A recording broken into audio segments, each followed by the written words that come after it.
Hey everybody, and welcome to my big fat Algebra 2 midterm review. So we're going to start things off with a simple little example here of us demonstrating our knowledge when it comes to properties of exponents. Maybe it's not that simple. I feel like negative exponents make everyone act a little funky.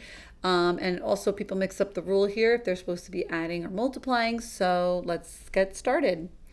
This is called a power of a power, when you have something raised to a power and then that's in parentheses and the whole thing's raised to a power. In a situation like this, what you want to do with your exponents is actually multiply. So what we'll have is m to the negative sixth power. You don't want to forget that you always have like an invisible 1 floating around out front, and that invisible 1 also has an exponent of 1. So 1 to the 1, it's to a positive power, it's good, it could stay where it is. But when you have something with a negative exponent, we want it to relocate. It doesn't like its real estate. So this m to the negative 6, which currently resides in a numerator, well, we want it to relocate to the denominator. The 1 out front, or if it's a 2 or a 3 or a 7, whatever else is next to it, stays where it is because it has a positive exponent. So the 1 is fine just as it is. In fact, we have another 1 down here. He's fine, you know?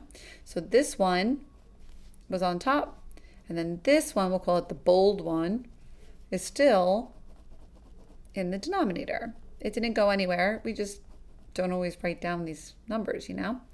Now the m to the negative 6 that was on top is just going to move right down there, and it becomes m to the positive 6.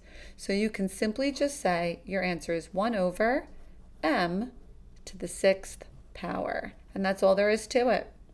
All right, so hope you feel okay about that. Hope you're making yourself some little flashcard notes, something to remember what to do and when to do it. And if you feel all right, feeling confident, feeling solid, put a thumbs up. And if you feel like, wow, I'm already off to a horrible start, this was awful, put a thumbs down.